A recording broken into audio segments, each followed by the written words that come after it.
강철의 서사 같은 국방기술 소설 즐겨 들으시는 분들이라면요. 그 상상 속의 최첨단 무기들이 현실에선 과연 어떻게 구현되고 있는지 정말 궁금해지는데요. 오늘 특히 이제는 인류의 새로운 활동 무대가 된 우주에서는 어떤 일들이 벌어지고 있을까요?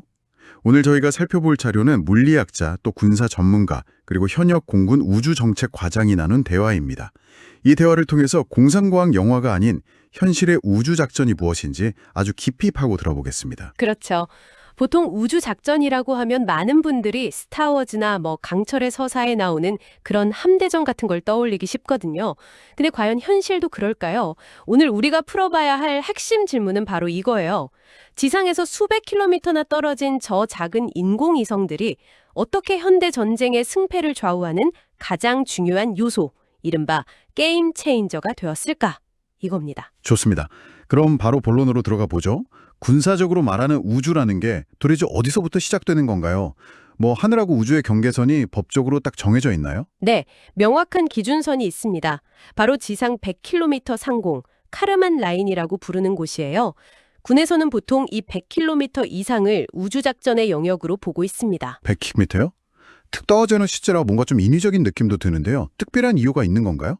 이게 아주 중요한 과학적 근거가 있어요.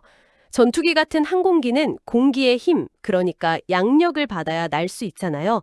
근데 고도 100km쯤 되면 공기가 너무 희박해져서 더 이상 날개의 양력만으로는 비행을 유지할 수가 없게 돼요. 네, 여기서부터는 로켓처럼 자체 추진력으로 궤도를 돌아야 하는 그런 우주 비행체의 영역이 되는 거죠. 미 우주군도 이 100km 이상을 자신들의 책임 구역으로 명확히 하고 있고요. 그러니까 항공의 영역이 끝나는 것이 우주의 시작이다. 명쾌하네요. 그렇죠. 일종의 법적, 군사적 책임 소재가 갈리는 상징적인 경계선인 셈입니다. 자, 그럼 이 공간에서 벌어지는 우주작전의 실체는 뭘까요? 강철의 서사에서처럼 우주선끼리 막 레이저 쏘고 싸우는 그런 장면은 아직 좀 먼 미래의 이야기인가요? 아쉽지만 아직은 아닙니다.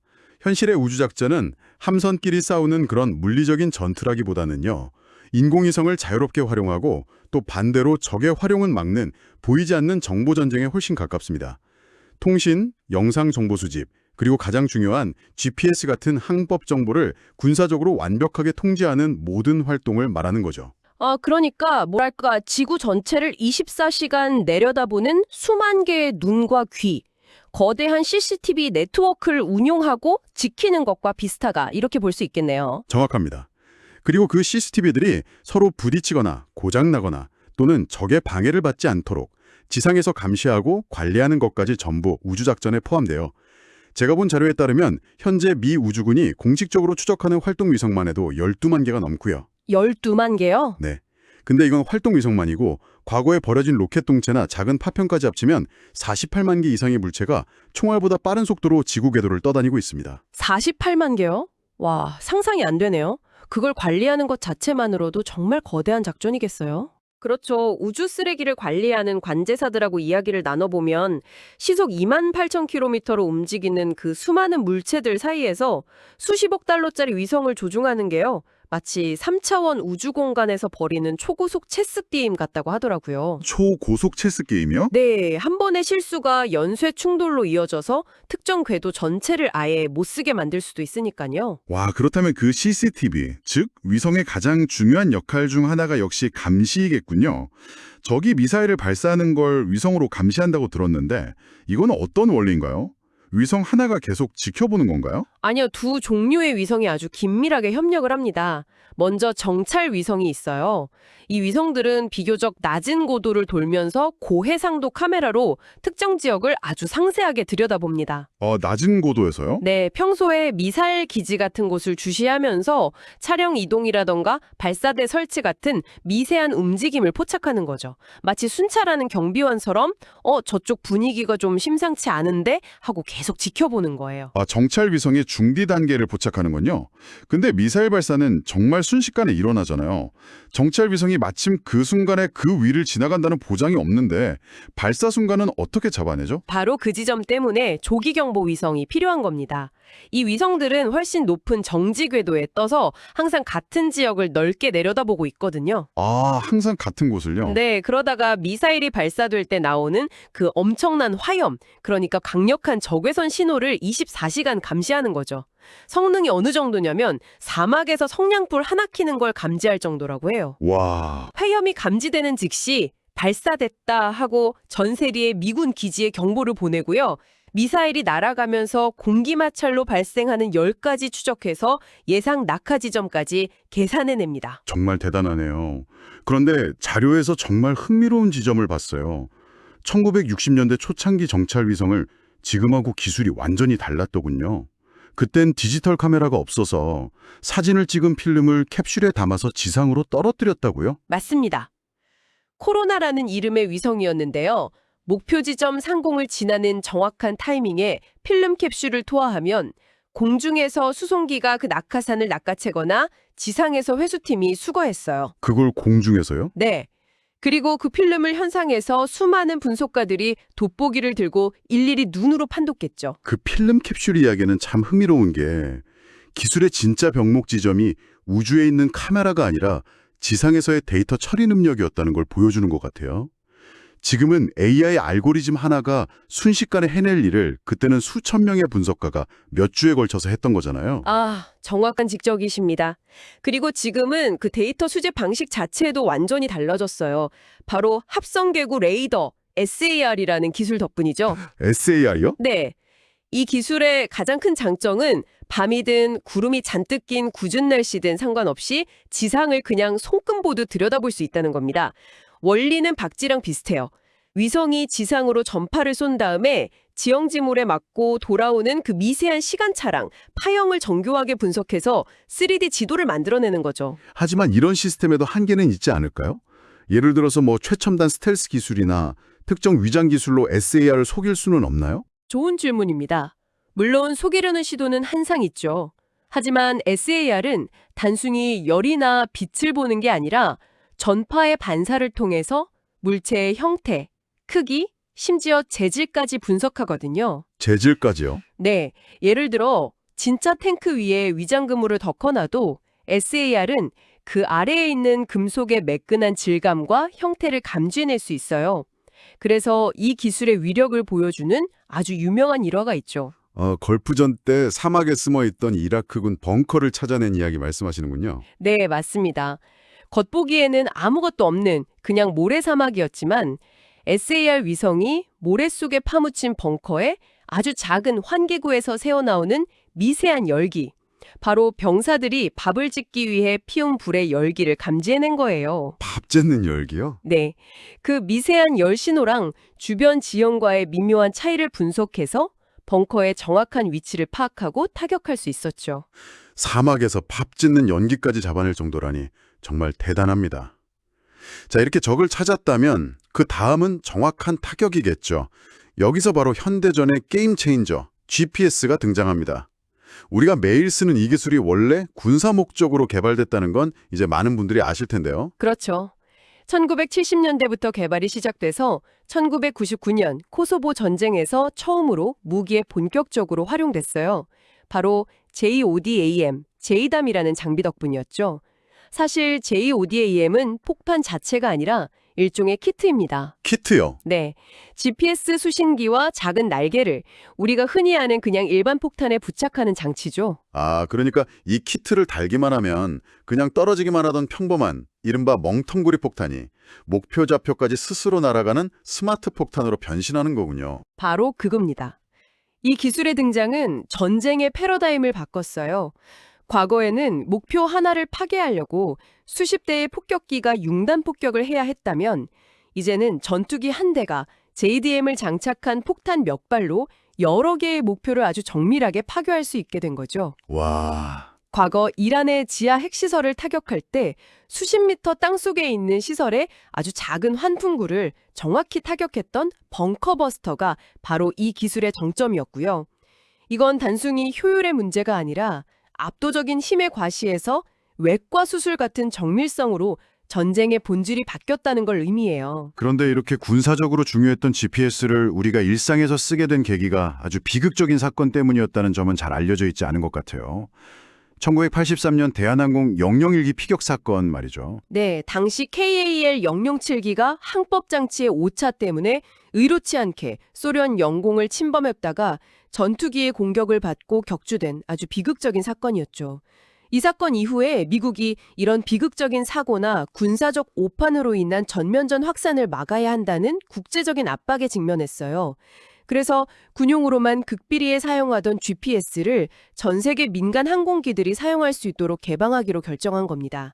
하나의 비극이 역설적으로 전 세계인의 안전을 높이는 기술 개방으로 이어진 셈이네요. 네, 그렇죠. 그렇군요. 그럼 이 GPS는 대체 어떻게 제 위치를 그렇게 정확하게 알 수 있는 걸까요? 원리를 좀 간단하게 짚어주시겠어요? 핵심 원리는 시간과 거리 계산입니다.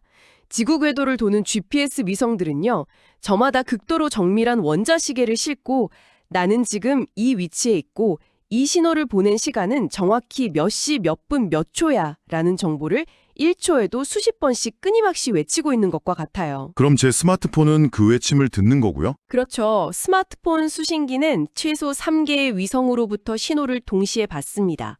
신호가 도달하는 데 걸린 아주 미세한 시간 차이에 빛의 적도를 곱하면 각 위성과의 거리를 계산할 수 있죠. 아하, 3차원 공간에서 3개의 기준점으로부터의 거리를 알면 내 위치는 단 한 곳으로 특정됩니다. 이게 기본 원리인 삼각측량법이죠. 그런데 보통 4개의 위성 신호를 받아야 정확하다고 하던데 4번째 위성은 왜 필요한 건가요? 바로 정확도를 위한 오차 보정 때문입니다.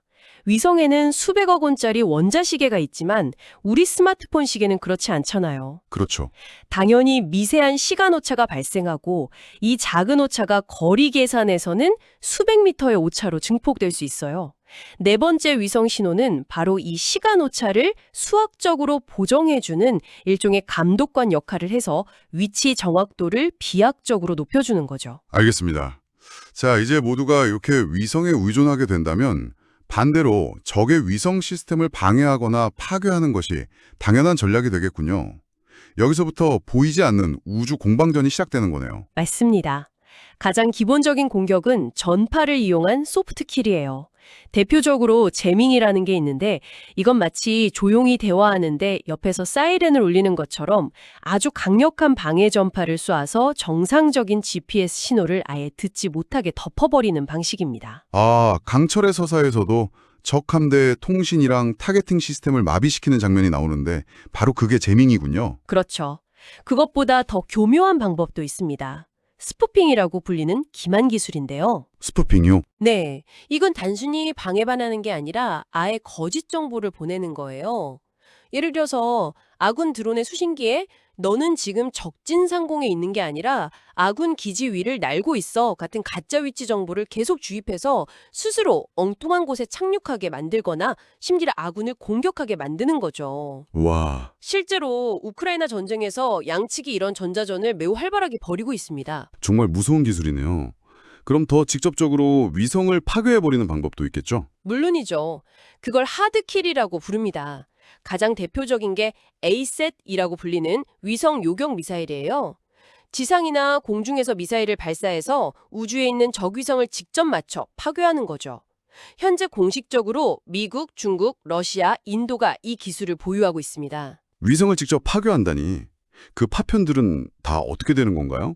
우주에 그대로 떠다니게 되나요? 바로 그게 하드킬의 가장 큰 문제점이자 딜레마입니다. 위성 하나를 파괴하면 수천, 수만 개의 파편이 발생해서 궤도 전체를 뒤덮어버려요. 이 파편들은 총알보다 7배나 빠른 속도로 돌면서 다른 위성들을 위협하는 우주 쥐레가 되는 거죠. 이걸 캐슬러 신드롬이라고 하는데요. 최악의 경우엔 연쇄 충돌이 일어나서 특정 궤도 자체를 수십, 수백 년간 아무도 사용하지 못하게 될 수도 있어요. 와, 모두가 공멸하는 거네요. 네. 그래서 중국이나 러시아가 이런 에이셋 실험을 할 때마다 국제적인 비난이 쏟아지는 거예요. 내 위성 하나 잡자고 모두의 우주를 망가뜨리는 행위니까요. 그렇다면 우리 대한민국은 이런 다양한 우주 위협에 어떻게 대비하고 있나요? 우리만의 전략이 있겠죠. 그럼요. 우리 군은 미사일 탐지, 요격, 그리고 보복 능력을 유기적으로 결합한 다층 방어 전략, 즉 한국형 삼축 체계를 발전시키고 있습니다. 우주 분야에서는 특히 감시 능력이 중요한데요. 바로 425 사업이 그 핵심입니다. 425 사업이요? 구체적으로 어떤 내용인가요? 2025년까지 우리 군이 독자적으로 운용할 수 있는 정찰 위성 5개를 확보하는 사업이에요. 고성능 영상 레이더, 즉 사우 위성 4기랑 전자광학적 적외선 위성 1기로 구성되죠. 아, 이게 완성되면 우리는 더 이상 외국의 정보에 의존하지 않고 24시간 한반도와 주변 지역을 우리 눈으로 직접 감시할 수 있는 능력을 갖추게 됩니다. 발사 징후를 사전에 탐지하는 킬체인의 핵심적인 눈을 우리 스스로 갖게 되는 거고요. 그리고 만약 피해를 입었다면 그 몇 배에 달하는 압도적인 보복 공격으로 추가 도발 의지를 꺾는다는 개념이죠. 오늘 이야기를 나눠보니까 현대의 우주작전은 영화 속 화려한 함대전이 아니라 위성을 이용한 정보와 정밀성의 싸움이라는 걸 확실히 알게 됐네요. 사막에 밥 짓는 열기를 포착하는 정찰 기술부터 비극적인 항공기 사고를 계기로 우리 일상에 깊숙이 들어온 GPS까지 우주는 이미 현대전의 승패를 가르는 가장 높은 전장이 되었습니다. 맞습니다. 이런 기술의 발전은 전쟁의 양상 자체를 근본적으로 바꾸고 있어요. 과거에는 최전선에서 소총을 든 군인의 수가 국방력이었다면 이제는 보이지 않는 곳에서 데이터를 분석하는 과학자와 첨단 장비를 개발하는 엔지니어의 역할이 그에 못지않게 어쩌면 그 이상으로 중요해지는 시대로 변하고 있는 거죠. 마지막으로 청취자분들께 생각해볼 만한 질문을 하나 던져보고 싶어요. 인류가 우주로 쏘아올린 최초의 물체는 다름 아닌 전쟁 무기, 나치의 V2 로켓이었습니다. 그리고 지금 미국은 우주 공간에서 레이저로 날아오는 미사일을 요격하는 가디언 프로젝트 같은 상상 속 무기를 현실화하고 있죠. 여기서 우리는 한 가지 질문을 던져볼 수 있습니다. 과연 군사기술의 새로운 무대가 된 우주는 인류에게 새로운 파괴의 공간이 될까요? 아니면 그 어떤 미사일도 뚫을 수 없는 완벽한 방패를 제공하는 평화의 공간이 될까요? 여러분의 생각은 어떠신가요?